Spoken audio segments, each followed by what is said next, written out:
강은숙은 올해 70이 되었습니다. 그녀의 인생은 결코 순탄하지 않았죠.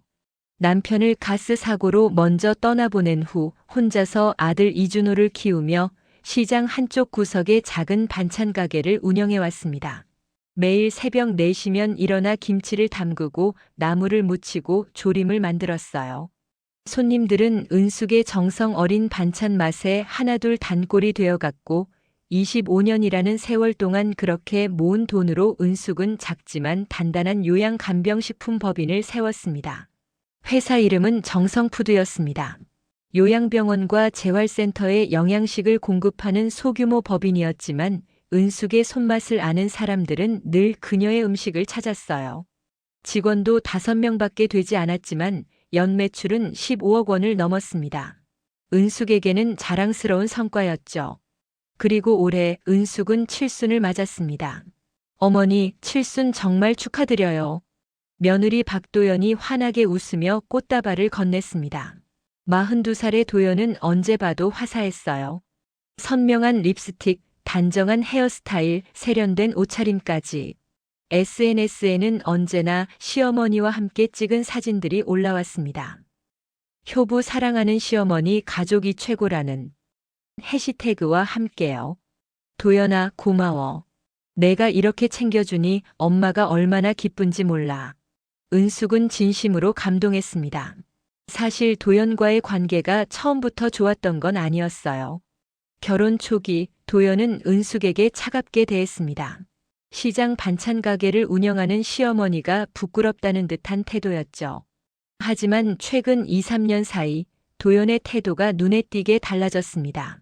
자주 전화를 걸어 안부를 물었고 주말이면 은숙의 집을 찾아와 함께 식사를 했어요. 어머니, 칠순 기념으로 하와이 여행 어때요? 제가 다 준비할게요. 도연의 제안에 은숙은 깜짝 놀랐습니다. 하와이? 그런 비싼 데를. 어머니, 칠순인데요. 인생에서 몇 번이나 있겠어요? 저랑 단둘이 가요. 준호 오빠는 회사 일 때문에 바쁘니까요. 은숙은 가슴이 뭉클했습니다. 며느리가 자신을 이렇게까지 생각해주다니. 그동안 냉랭했던 관계가 이제야 풀리는 것 같아 눈물이 날 정도였어요. 그래, 도연아. 그럼 엄마가 비행기 표랑 호텔은 낼게. 아니에요, 어머니. 제가 다 할게요. 어머니는 그냥 편하게 계세요. 도연은 다정하게 은숙의 손을 잡았습니다. 하지만 그 순간 도연의 시선이 거실 한쪽 서랍장으로 향했어요. 은숙이 평소 통장과 카드, 법인 서류를 보관하는 곳이었습니다. 은숙은 전혀 눈치채지 못했죠. 그날 밤 은숙이 잠든 후 도연은 조용히 집을 나섰습니다. 차 안에서 노트북을 켰어요. 화면에는 개인회생 신청 준비, 긴급 자금 확보 방안이라는 문서 제목이 떠 있었습니다. 도연의 표정은 차갑게 굳어 있었어요. 사실 도연은 3년 전부터 작은 수입 의류 사업을 하고 있었습니다. 처음에는 잘 됐어요. 인스타그램을 통해 옷을 팔며 월 1,000만 원 이상의 수익을 올렸죠. 하지만 작년 큰 물량을 들여오면서 문제가 생겼습니다. 환율이 급등했고 재고는 쌓여갔어요. 결국 도연은 2억 8천만 원이라는 빚을 지게 됐습니다. 남편 준호에게는 말하지 못했습니다. 준호는 대기업 과장으로 연봉이 9천만 원 정도였지만 아파트 대출금이 4억 원이나 남아 있었어요. 추가 대출은 불가능했죠. 도연은 절박했습니다. 그리고 그녀의 시선은 자연스럽게 시어머니에게로 향했어요. 은숙의 법인, 은행 계좌, 부동산 모두 합치면 최소 5억 원 이상의 자산이었습니다. 어머니 명의로 대출받으면 돼. 나중에 다 갚으면 되잖아. 도연은 스스로를 정당화했습니다. 하지만 마음 한구석에서는 알고 있었죠. 이건 빌리는 게 아니라 빼앗는 거라는 걸요. 여행 준비는 빠르게 진행됐습니다. 도연은 은숙에게 여권 사본과 신분증 사본이 필요하다며 받아냈어요. 여행자 보험 가입 명목이었습니다. 은숙은 의심 없이 건넸죠. 도연아, 너무 무리하지 마. 엄마가 돈 보태줄게. 괜찮아요, 어머니. 제가 효도하고 싶어요. 도연은 환하게 웃었지만 그녀의 가방 안에는 은숙의 법인 인감증명서 발급 신청서가 들어 있었습니다. 여행 출발 이틀 전 은숙은 회사 재무 담당 김연아를 만났습니다. 현아는 은숙과 15년을 함께 일한 동료이자 친구였어요. 48배 현아는 은숙보다 22살 어렸지만 둘의 관계는 모녀 같았습니다. 사장님, 하와이 가신다며요? 좋겠어요. 그러게. 도연이가 칠순 선물이라고 하더라고. 우리 며느리 요즘 참 달라졌어. 현아는 고개를 끄덕였지만 미묘한 표정을 지었습니다. 사실 현아는 최근 도연의 행동이 조금 이상하다고 느끼고 있었어요. 며칠 전 도연이 회사에 들렀을 때 재무 서류가 놓인 책상 주변을 유심히 살피는 걸 봤거든요. 사장님, 혹시 법인명의나 계좌 관련해서 도연 씨한테 뭐 말씀하신 거 있으세요? 아니, 왜? 아니에요. 그냥 여쭤본 거예요. 현아는 더 이상 묻지 않았습니다. 하지만 불안한 마음에 은숙에게 당부했어요. 사장님, 여행 가셔도 제 전화는 꼭 받으세요. 회사 일로 급한 거 있으면 연락드려야 하니까요. 그래, 알았어. 은숙은 가볍게 대답했습니다. 여행 전날 밤이었습니다. 은숙은 짐을 싸며 설레는 마음을 감출 수 없었어요. 70평생 처음 가보는 하와이. 며느리와 단둘이 떠나는 여행. 이제야 진짜 가족이 된 것 같았습니다. 새벽 2시쯤 은숙은 물을 마시려고 부엌으로 갔습니다. 그런데 이상한 냄새가 났어요. 가스 냄새였습니다. 이게 무슨... 은숙은 급하게 가스밸브 쪽으로 갔습니다. 밸브가 살짝 열려 있었어요. 분명히 저녁 먹고 잠그는 습관이 있었는데 이상했죠. 은숙은 창문을 열고 환기를 시켰습니다. 하지만 이미 머리가 지끈거렸어요. 어지러웠습니다. 남편 생각이 났어요. 15년 전 남편은 가스 사고로 세상을 떠났습니다. 새벽에 가스가 샌 걸 모르고 자다가 그대로 숨을 거뒀죠. 안 돼, 정신 차려야 해. 은숙은 휴대폰을 집어들었습니다. 손이 떨렸어요. 119를 눌러야 하는데 손가락이 말을 듣지 않았습니다. 그 순간 도연에게 전화를 걸었어요. 며느리가 가까이 사니까 빨리 올 수 있을 거라 생각했죠. 도연아, 엄마야, 가스가. 전화는 연결됐습니다. 하지만 도연의 목소리는 들리지 않았어요. 은숙은 그대로 바닥에 쓰러졌습니다. 휴대폰은 손에서 떨어져 나갔지만 통화는 끊기지 않았어요. 한편 도연은 자신의 아파트 거실에서 전화를 받았습니다. 어머니, 무슨 일이세요? 하지만 은숙의 대답은 들리지 않았습니다. 대신 거친 숨소리와 쓰러지는 소리만 들렸어요. 도연은 잠시 망설였습니다. 그리고 천천히 현관문을 나섰죠. 시어머니 집까지는 차로 15분 거리였습니다. 도연이 은숙의 집에 도착했을 때는 새벽 2시 45분이었습니다. 현관문을 열자 가스 냄새가 코를 찔렀어요. 은숙은 거실 바닥에 쓰러져 있었습니다. 도연은 119를 부르지 않았습니다. 대신 서랍장으로 갔어요. 은숙의 통장, 카드, 법인 인감이 들어있는 서랍이었죠. 도연은 빠르게 서랍을 뒤지기 시작했습니다. 어머니는 살아있겠지. 조금만 기다리면 깨어날 거야. 도연은 중얼거렸습니다. 하지만 그녀의 손은 멈추지 않았어요. 통장 4개, 카드 6장, 법인 인감과 서류를 가방에 넣었습니다. 그때였습니다. 바닥에 떨어진 은숙의 휴대폰 화면이 켜져 있었어요. 통화 중이라는 표시가 떠 있었죠. 도연은 깜짝 놀라 휴대폰을 집어들었습니다. 여보세요? 도연 씨? 전화기 너머로 김연아의 목소리가 들렸습니다. 도연의 얼굴이 하얗게 질렸습니다.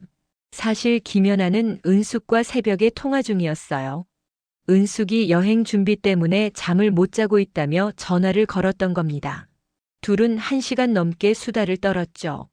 그러다 은숙이 물 마시러 간다며 잠시 전화를 내려놨고 현아는 그대로 통화를 유지하고 있었습니다. 그리고 현아는 모든 걸 들었어요.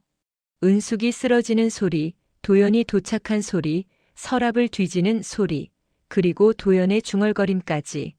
도연 씨, 지금 거기서 뭐 하시는 거예요? 현아의 목소리는 차가웠습니다. 아니, 저는 그냥... 사장님 쓰러지셨는데 왜 119를 안 부르셨어요? 지금 당장 신고하세요. 현아는 소리쳤습니다. 동시에 자신도 119에 신고했어요. 그리고 은숙의 집 주소를 알려주며 급히 차를 몰았습니다. 도연은 당황했습니다. 하지만 이미 가방에는 은숙의 서류들이 들어 있었어요. 119 신고는 했지만 도연은 서류를 돌려놓지 않았습니다. 구급차가 도착했고 은숙은 응급실로 실려갔습니다. 김연아도 병원에 도착했어요. 도연은 울고 있었습니다.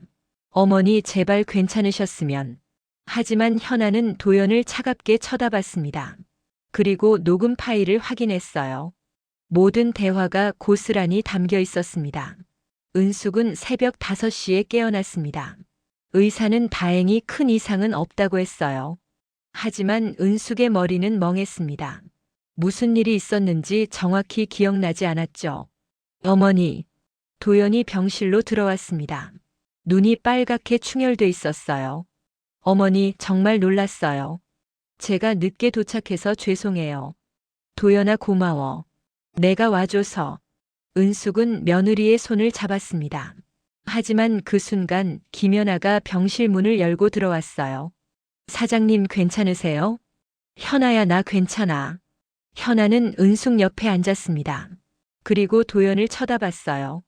도연 씨 잠깐 밖에서 얘기 좀 할까요? 네.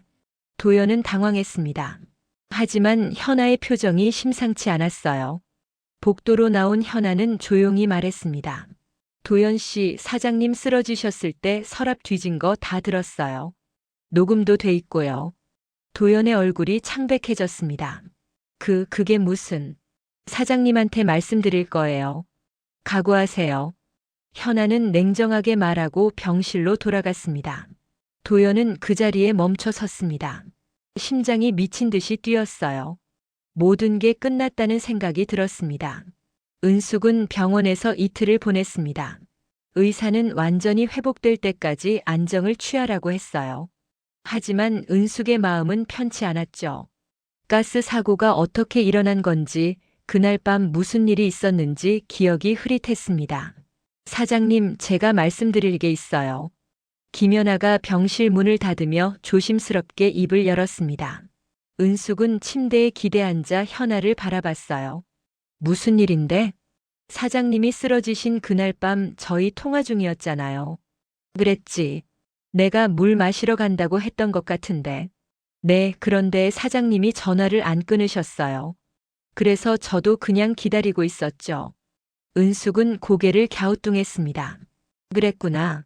미안해, 끊었어야 하는데. 아니에요. 그게 다행이었어요. 현아는 휴대폰을 꺼내 녹음 파일을 재생했습니다. 처음에는 은숙이 물 마시러 가는 소리, 그리고 가스 냄새를 맡고 놀라는 소리가 들렸어요. 이어서 쓰러지는 둔탁한 소리가 났죠. 은숙의 표정이 굳어졌습니다.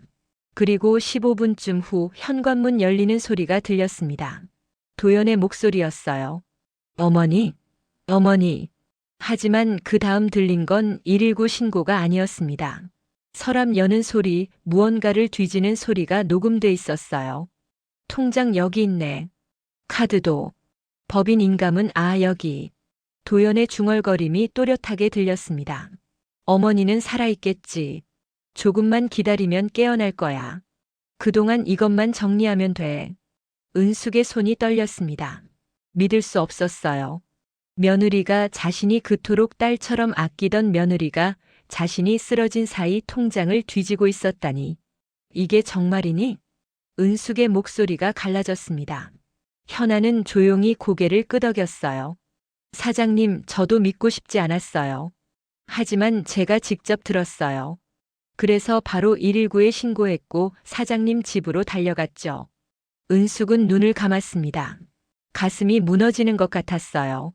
아니, 무너지는 정도가 아니었습니다. 산산조각 나는 느낌이었죠. 현아야, 도연이가 왜 그랬을까? 사장님, 제가 알아본 게 있어요. 현아는 조심스럽게 말을 이었습니다. 도연 씨 명의로 된 사업자 등록증을 찾아봤어요.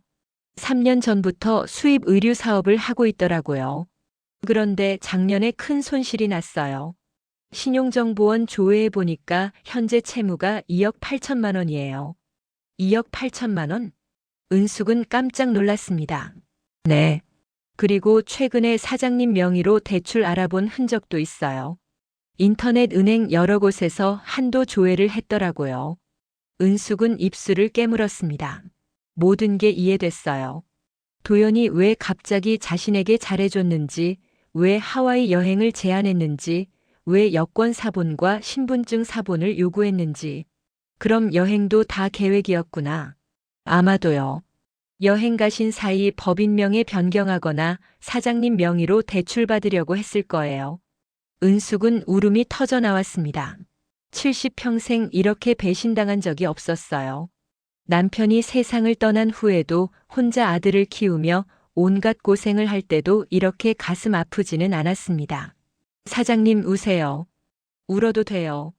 현아가 은숙의 손을 잡았습니다. 은숙은 한참을 울었어요.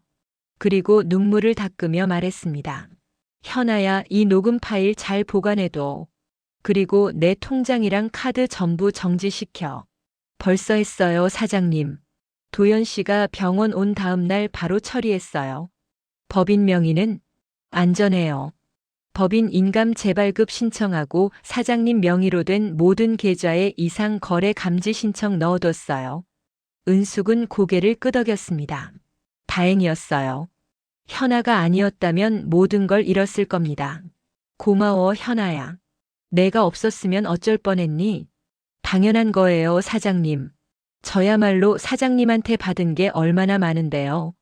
현아는 15년 전 남편의 빚 때문에 이혼하고 어린 딸을 혼자 키우던 때 은숙을 만났습니다. 은숙은 현아에게 일자리를 줬고 딸아이 학원비까지 보태줬어요. 현아에게 은숙은 은인이었죠. 그날 오후 아들 준호가 병원에 왔습니다. 45세 준호는 회사 일로 바빠 어머니가 쓰러진 지 이틀이 지나서야 달려왔어요. 엄마 괜찮으세요? 제가 진작 왔어야 하는데. 괜찮아, 준호야. 내가 바쁜 거 엄마가 아는데. 준호는 미안한 표정으로 은숙 옆에 앉았습니다. 그때 도연이 병실로 들어왔어요.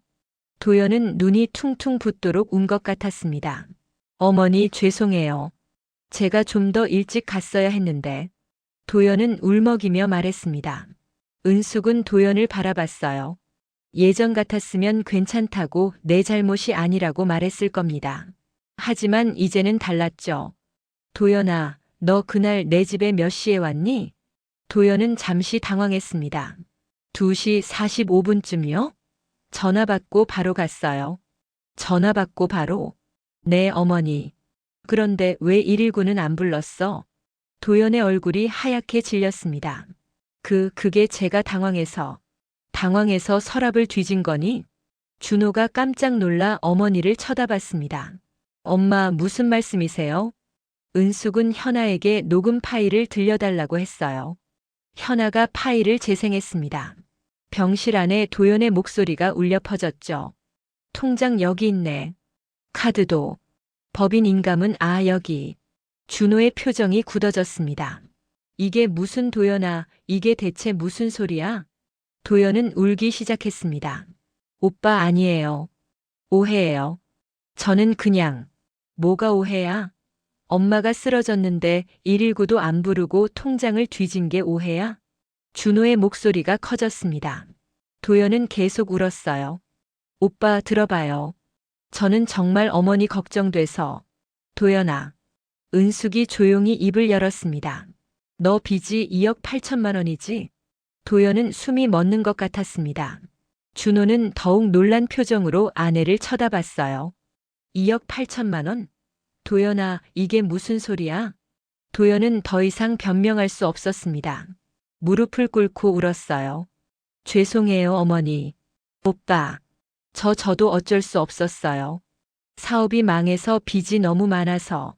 그래서 우리 엄마 돈을 훔치려고 한 거야? 준호는 믿을 수 없다는 표정이었습니다. 훔치려고 한 게 아니라 빌리려고. 쓰러진 사람 놔두고 통장 챙기는 게 빌리는 거야?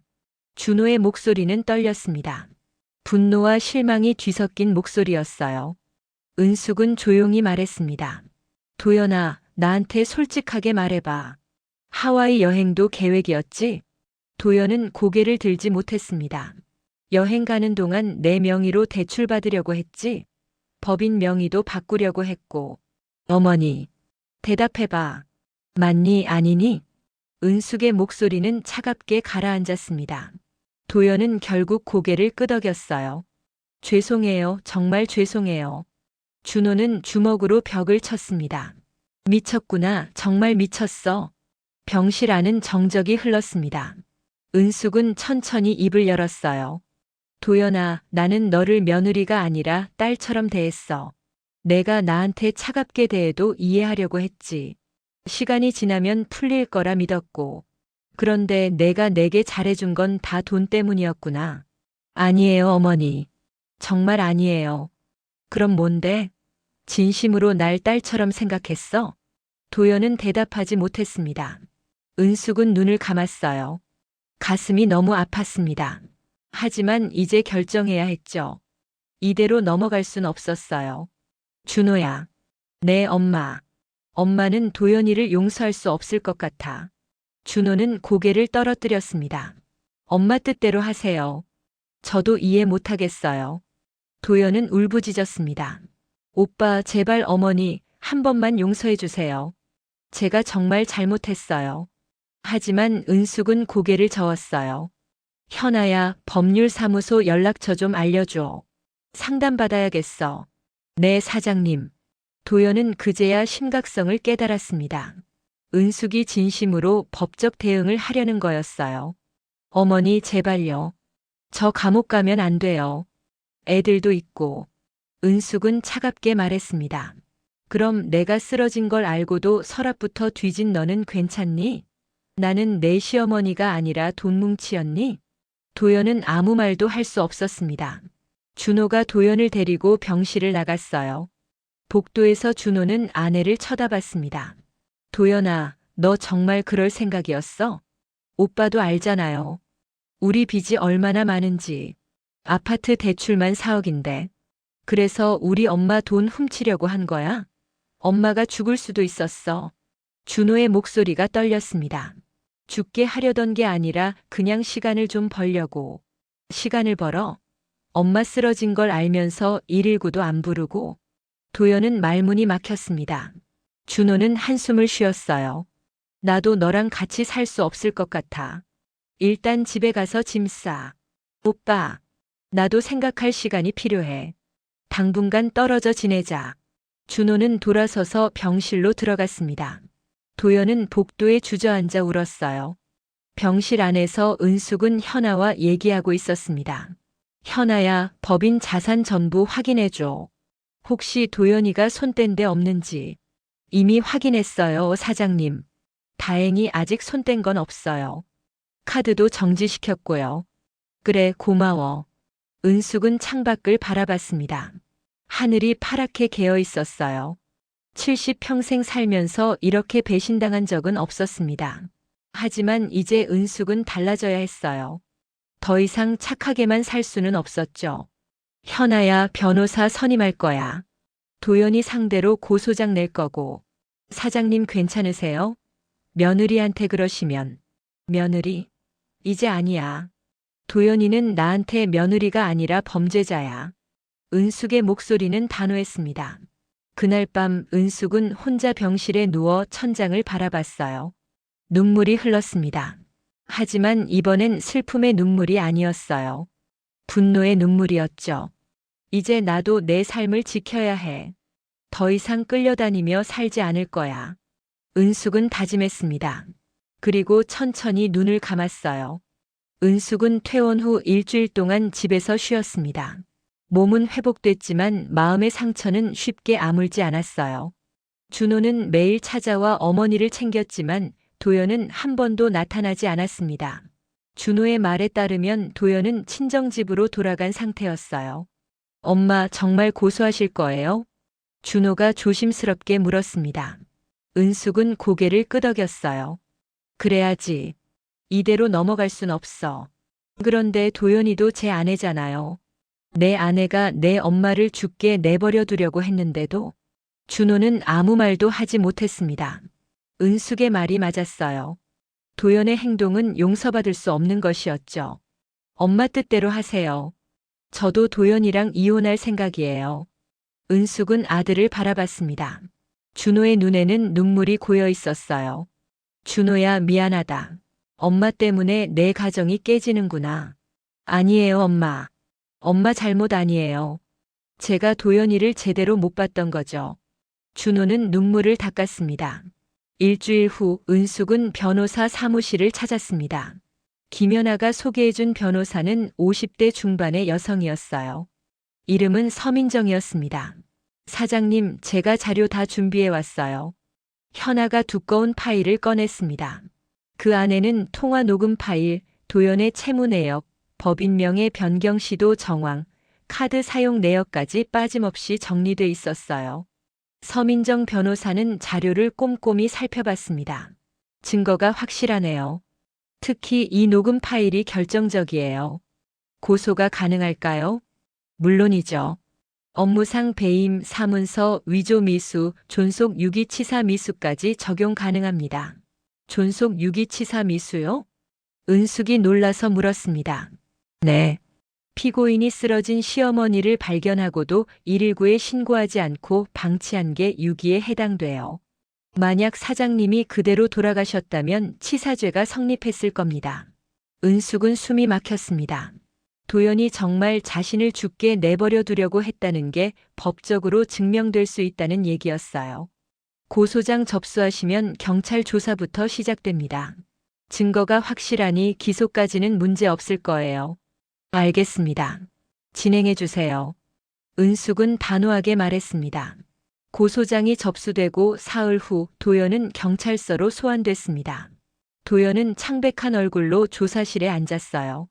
피의자 박도연 씨, 피해자 강은숙 씨가 쓰러진 사실을 알고도 왜 119에 신고하지 않으셨습니까? 경찰관의 질문에 도연은 떨리는 목소리로 대답했습니다. 저는 당황해서요. 처음엔 어머니가 그냥 잠든 줄 알았어요. 그런데 왜 서랍을 뒤지셨습니까? 그게. 도연은 말을 잇지 못했습니다. 녹음 파일에 피의자의 목소리가 명확하게 담겨 있습니다. 통장 여기 있네. 카드도 법인 인감은 여기라고 말씀하셨죠? 저는 그냥 확인만 하려고. 확인만요? 그럼 왜 가방에 넣으셨습니까? 도연은 고개를 떨구었습니다. 피의자는 당시 2억 8천만 원의 채무가 있었고 피해자 명의로 대출을 알아본 정황도 있습니다. 맞습니까? 네. 그럼 피해자가 쓰러진 기회를 이용해 금융 서류를 탈취하려 한 게 맞습니까? 도연은 울기 시작했습니다. 죄송해요. 제가 정말 잘못했어요. 하지만 어머니를 죽게 하려던 건 아니에요. 정말이에요. 그럼 왜 119를 부르지 않으셨습니까? 도연은 대답하지 못했습니다. 경찰관은 한숨을 쉬며 조서를 작성했어요. 한 달 후 검찰은 도연을 기소했습니다. 혐의는 업무상 배임 미수, 존속 유기, 사문서 위조 미수였어요. 재판 날짜가 잡혔습니다. 재판 전날 밤 준호가 은숙을 찾아왔습니다. 엄마, 도연이가 용서를 빌고 싶대요. 은숙은 차를 마시다 잔을 내려놓았어요. 만날 생각 없어. 엄마, 그래도. 준호야, 엄마는 70평생 착하게 살았어. 누가 힘들다면 도와줬고 누가 어려우면 내 것 나눠줬지. 그런데 그게 뭐가 됐니? 며느리한테 이용만 당하고 죽을 뻔했잖아. 은숙의 목소리는 떨렸습니다. 엄마는 이제 더 이상 착한 사람으로 살고 싶지 않아. 내 것 지키면서 살고 싶어. 준호는 고개를 끄덕였어요. 알겠어요, 엄마. 제가 도연이한테 전할게요. 재판 당일 법정은 긴장감으로 가득했습니다. 은숙은 증인석에 앉았고 도연은 피고인석에 앉았어요. 도연의 얼굴은 헬쑥했습니다. 한 달 사이 몰라보게 야윈 모습이었죠. 증인, 사건 당일 상황을 말씀해 주시겠습니까? 판사가 물었습니다. 은숙은 천천히 입을 열었어요. 저는 새벽 2시쯤 가스 냄새를 맡았습니다. 남편이 가스 사고로 세상을 떠난 적이 있어서 더 놀랐죠.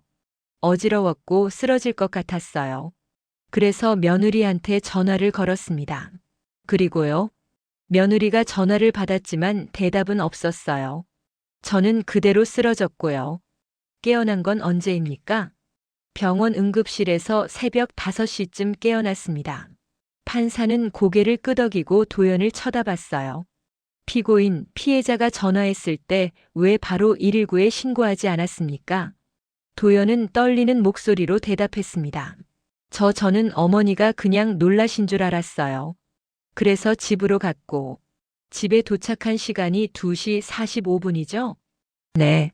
그런데 119 신고는 3시 10분에 하셨습니다. 25분 동안 뭘 하셨습니까? 도연은 입술을 깨물었습니다. 그건 녹음 파일에 따르면 피고인은 그 시간 동안 피해자의 서랍을 뒤지고 있었습니다. 맞습니까? 네. 법정 안이 술렁였습니다. 방청석에 앉아있던 준호는 고개를 떨어뜨렸어요. 피고인은 당시 2억 8천만 원의 빚이 있었고 피해자 명의로 대출을 알아보고 있었습니다. 이것도 맞습니까? 네. 그럼 피해자가 쓰러진 걸 기회로 삼아 금융 서류를 훔치려 한 게 맞습니까? 도연은 울기 시작했습니다. 판사님, 저는 정말 어머니를 해칠 생각은 없었어요. 그냥 돈이 너무 급해서.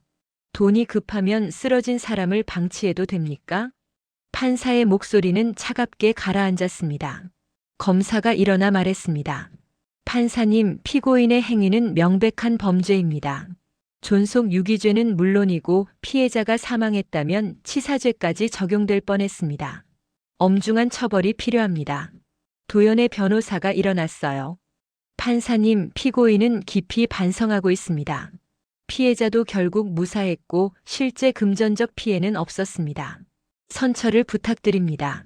하지만 판사는 고개를 저었습니다. 피해자가 무사한 건 김연아 씨가 빠르게 대처했기 때문이지 피고인의 행동과는 무관합니다. 오히려 피고인은 피해자를 방치했죠. 재판은 3시간 동안 이어졌습니다.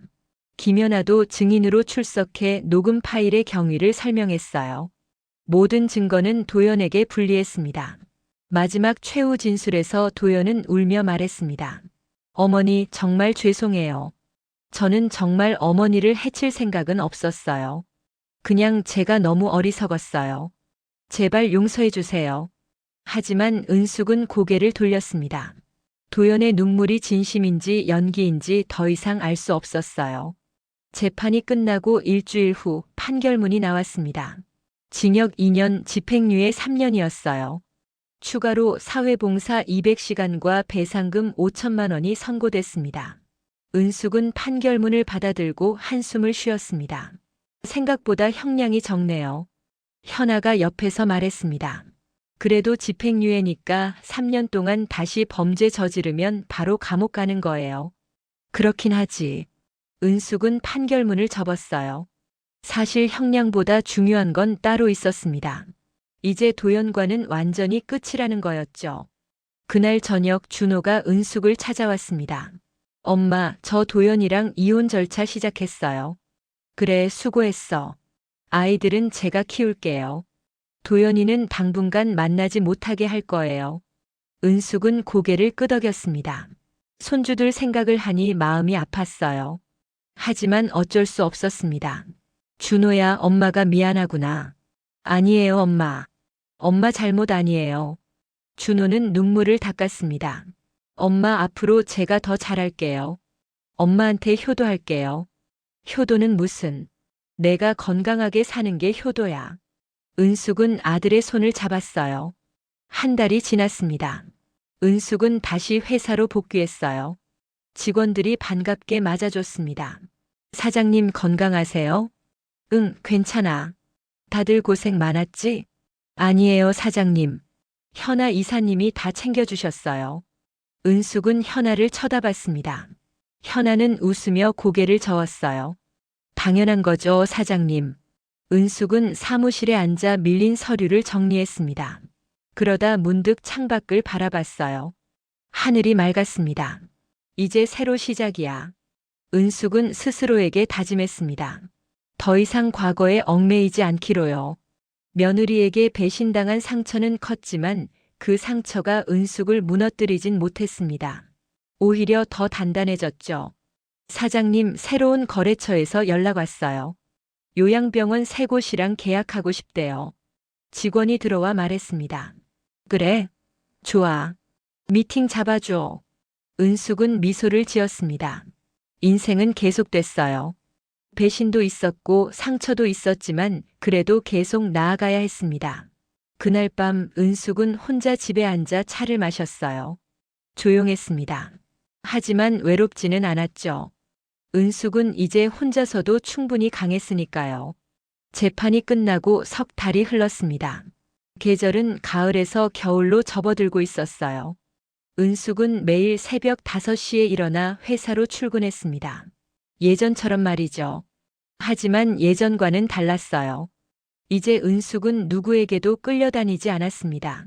사장님, 오늘 계약건 잘 마무리됐어요. 요양병원 5곳이랑 추가 계약 체결했어요. 김연아가 보고서를 들고 왔습니다. 은숙은 서류를 꼼꼼히 살펴봤어요. 좋아. 이번 달 매출이 작년 대비 30% 늘었네. 네, 사장님. 사장님이 직접 개발하신 저염식 도시락이 반응이 좋아요. 병원들이 재주문 계속 들어오고 있어요. 은숙은 미소를 지었습니다. 정성푸드는 점점 성장하고 있었어요. 이제 직원도 8명으로 늘었고 연 매출은 20억 원을 넘어섰습니다. 현아야, 고마워. 내가 없었으면 회사 이렇게 못 키웠을 거야. 무슨 말씀이세요? 사장님 덕분이죠. 현아는 웃으며 대답했습니다. 점심시간이 되자 준호가 회사로 찾아왔습니다. 요즘 준호는 일주일에 2~3번씩 어머니를 찾아왔어요. 엄마, 점심 드셨어요? 아직. 같이 먹을까?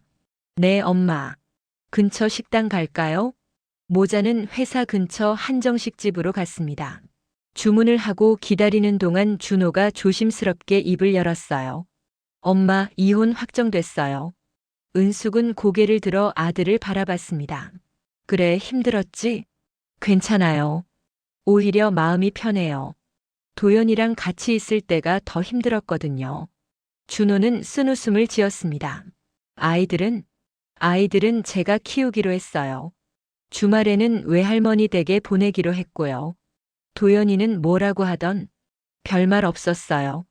자기도 아이들 볼 자격 없다고 하더라고요. 은숙은 한숨을 쉬었습니다. 도연도 나름대로 반성하고 있는 걸까요? 하지만 이미 늦었어요. 깨진 그릇은 다시 붙일 수 없으니까요. 준호야, 넌 앞으로 어떻게 살 거니? 일단 아이들 잘 키우는 게 목표예요. 그리고 엄마한테 더 잘해드리고요. 엄마는 괜찮아. 내가 행복하게 사는 게 중요해. 은숙은 아들의 손을 잡았습니다. 준호는 울컥했어요. 엄마, 제가 정말 미안해요. 제가 도연이를 제대로 봤어야 하는데. 그만해. 이제 다 지난 일이야. 하지만 엄마가 죽을 뻔하셨잖아요. 안 죽었잖니? 엄마 여기 멀쩡히 있어. 은숙은 밝게 웃었습니다. 준호도 눈물을 닦으며 웃었어요. 식사를 마치고 회사로 돌아온 은숙은 책상에 앉아 생각에 잠겼습니다. 도연과의 일은 정말 끝난 걸까요? 법적으로는 끝났지만 마음속에서는 아직 정리가 안 된 것 같았어요. 그날 저녁 은숙은 혼자 집에서 저녁을 먹고 있었습니다. 그때 현관 초인종이 울렸어요. 누구일까요? 은숙은 인터폰을 확인했습니다. 도연이었습니다. 은숙은 잠시 망설였어요. 하지만 결국 문을 열어줬습니다. 도연은 예전과 달리 초라한 모습이었어요. 화장기 없는 얼굴, 낡은 옷차림, 헬쑥한 얼굴. 어머니. 도연은 떨리는 목소리로 말했습니다. 들어와. 은숙은 짧게 말하고 거실로 들어갔어요. 도연이 조심스럽게 따라 들어왔습니다. 무슨 일이니? 어머니, 저 용서를 빌러왔어요. 도연은 무릎을 꿇었습니다. 은숙은 소파에 앉아 도연을 내려다봤어요. 용서? 지금 와서? 어머니, 제가 정말 잘못했어요. 저는 정말 어리석었어요. 돈에 눈이 멀어서 어머니를 그렇게 대했어요. 도연은 울기 시작했습니다. 하지만 은숙의 표정은 변하지 않았어요. 도연아, 너 그날 밤에 뭘 했는지 기억하니? 네. 나한테 전화 받고 집에 왔지. 그런데 119는 안 불렀어. 대신 서랍을 뒤졌지. 도연은 고개를 들지 못했습니다. 너는 그때 나를 사람으로 본 게 아니야. 그냥 돈 뭉치로 봤지. 살았든 죽었든 상관없이 내가 필요한 건 내 통장이었어. 어머니, 너 알아? 내가 그날 밤 얼마나 무서웠는지. 가스 냄새 맡고 남편 생각났어. 남편이 가스 사고로 죽던 날 생각났다고. 나도 이렇게 죽는구나 싶었어. 은숙의 목소리는 떨렸습니다. 그런데 마지막으로 전화한 사람이 나를 살리려고 하지 않았어. 오히려 내 돈을 훔치려고 했지. 그게 얼마나 배신감이 큰지 너는 모를 거야. 도연은 바닥에 엎드려 울었습니다. 죄송해요, 어머니. 정말 죄송해요. 저는 정말 잘못했어요. 은숙은 한참을 가만히 도연을 바라봤어요. 그리고 천천히 입을 열었습니다. 도연아, 나는 너를 용서할 수 없어. 도연은 고개를 들었습니다. 눈물로 범벅이 된 얼굴이었어요. 하지만 너를 미워하지도 않아. 그냥 이제 남이야. 어머니, 넌 내 며느리가 아니야. 준호 아내도 아니고. 그냥 한때 우리 가족이었던 사람이지. 이제는 남이야. 은숙의 목소리는 담담했습니다. 분노도 없었고 슬픔도 없었어요. 그냥 사실을 말하는 것뿐이었죠. 어머니, 제발 한 번만 기회를 주세요. 기회? 내가 나한테 기회를 줬니? 나 쓰러졌을 때 살릴 기회를 줬어? 도연은 아무 말도 할 수 없었습니다. 이제 돌아가. 그리고 다시는 나한테 나타나지 마. 내 인생에서 완전히 지워질 때까지. 은숙은 일어나 현관문을 열었어요. 도연은 비틀거리며 일어났습니다. 어머니, 은숙의 목소리는 단호했습니다. 도연은 결국 고개를 숙이고 밖으로 나갔어요. 문이 닫혔습니다. 은숙은 소파에 앉아 깊은 한숨을 쉬었습니다. 가슴이 답답했어요. 하지만 후회는 없었습니다. 이게 맞는 선택이었으니까요. 일주일 후 은숙은 김연아와 함께 여행을 떠났습니다. 목적지는 제주도였어요. 칠순 기념으로 가려던 하와이는 아니었지만 그래도 괜찮았습니다. 사장님, 여기 바다 정말 예쁘네요. 현아가 바다를 바라보며 말했습니다. 은숙도 함께 바다를 바라봤어요. 파도가 밀려왔다가 빠져나갔습니다. 현아야, 고마워. 뭐가요? 내 곁에 있어줘서. 내가 없었으면 난 아마 무너졌을 거야. 사장님, 제가 더 감사하죠. 사장님이 저를 살려주셨잖아요. 현아는 은숙의 손을 잡았습니다. 우리 앞으로도 오래오래 함께하자. 그럼요, 사장님. 둘은 웃으며 바다를 바라봤습니다. 여행에서 돌아온 후 은숙은 회사 확장을 결정했어요. 작은 사무실에서 벗어나 50평짜리 새 사무실로 이전하기로 했습니다. 직원도 10명으로 늘리기로 했고요. 사장님, 정말 괜찮으세요? 투자 비용이 2억 원 넘는데요. 현아가 걱정스럽게 물었습니다. 괜찮아. 우리 회사 앞으로 더 커질 거야. 이 정도 투자는 필요해. 은숙은 자신 있게 말했습니다. 새 사무실로 이전한 날 직원들이 모두 모여 축하 파티를 열었어요. 케이크도 준비하고 샴페인도 터뜨렸습니다. 사장님, 축하드려요. 직원들이 박수를 쳤습니다. 은숙은 케이크를 자르며 웃었어요. 여러분 덕분에 여기까지 왔어요. 앞으로도 함께 힘내요. 그날 밤 은숙은 새 사무실 사장실에 혼자 앉아 있었습니다. 넓은 책상, 편안한 의자, 큰 창문. 모든 게 새로웠어요. 은숙은 창밖을 바라봤습니다. 도시의 불빛이 반짝였어요. 70년을 살아오며 수없이 넘어지고 수없이 일어났습니다. 남편을 잃었고 며느리에게 배신당했죠. 하지만 은숙은 여전히 여기 서 있었습니다. 나는 강해. 앞으로도 계속 강할 거야. 은숙은 스스로에게 다짐했습니다. 몇 달 후 준호가 새 여자친구를 소개했습니다. 이름은 이수진이었어요. 30대 후반의 초등학교 교사였습니다. 엄마, 인사드려요. 저 이수진이에요. 수진은 밝게 웃으며 인사했습니다. 은숙은 수진을 꼼꼼히 살펴봤어요. 화려하지 않지만 단정한 모습, 진실한 눈빛. 반가워요, 수진 씨. 우리 준호가 패 끼치진 않나요?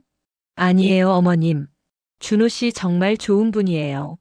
수진은 수줍게 웃었습니다. 식사를 하며 은숙은 수진을 더 관찰했어요. 수진은 거짓이 없어 보였습니다. 준호를 대하는 태도도 진심이 느껴졌고요. 이번엔 괜찮을 것 같네. 은숙은 마음속으로 생각했습니다. 1년이 지났습니다. 정성푸드는 연 매출 30억 원을 돌파했어요. 은숙은 이제 71살이 됐지만 여전히 정정했습니다.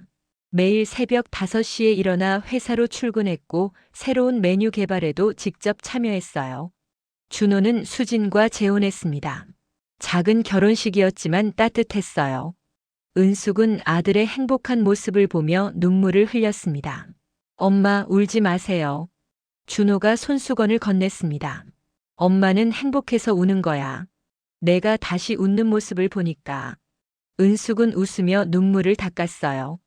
그날 저녁 은숙은 혼자 집으로 돌아왔습니다. 조용한 집이었지만 이제는 익숙했어요. 은숙은 소파에 앉아 차를 마셨습니다. 문득 도연 생각이 났습니다.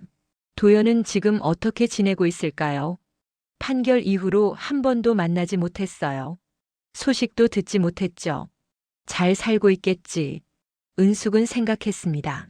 미워하지는 않았어요. 그냥 남이 된 사람일 뿐이었죠. 은숙은 창밖을 바라봤습니다. 달이 떠 있었어요. 환한 보름달이었습니다. 나는 살아남았어. 그리고 더 강해졌지. 은숙은 미소를 지었습니다. 70평생 은숙은 누군가에게 끌려다니며 살았어요. 남편이 살아있을 땐 남편을 따라다녔고 남편이 죽은 후엔 아들을 위해 살았습니다. 며느리에게도 잘 보이려고 애썼죠. 하지만 이제는 달랐습니다. 은숙은 자신을 위해 살기로 했어요. 누구에게도 휘둘리지 않고 자신의 길을 걷기로 했습니다. 다음 날 아침 은숙은 회사로 출근했습니다. 직원들이 밝게 인사했어요. 사장님, 좋은 아침이에요. 그래, 좋은 아침이야. 은숙은 웃으며 대답했습니다. 그리고 사장실로 들어가 하루를 시작했어요. 책상 위에는 새로운 계약서가 놓여 있었습니다. 대형 요양병원 체인과의 계약이었어요. 계약 금액은 연 10억 원이었습니다. 사장님, 이거 계약하시면 우리 회사 진짜 크게 성장할 거예요. 현아가 들어와 말했습니다. 그래, 해보자. 우리 할 수 있어. 은숙은 펜을 들어 계약서에 서명했습니다. 강은숙이라는 이름을 또박또박 썼어요. 그 순간 은숙은 느꼈습니다. 자신이 정말로 자유로워졌다는 걸요. 더 이상 누구에게도 의존하지 않고 누구에게도 끌려다니지 않는 자유. 70평생을 살아왔지만 진짜 인생은 지금부터였습니다. 은숙은 창밖을 바라봤어요.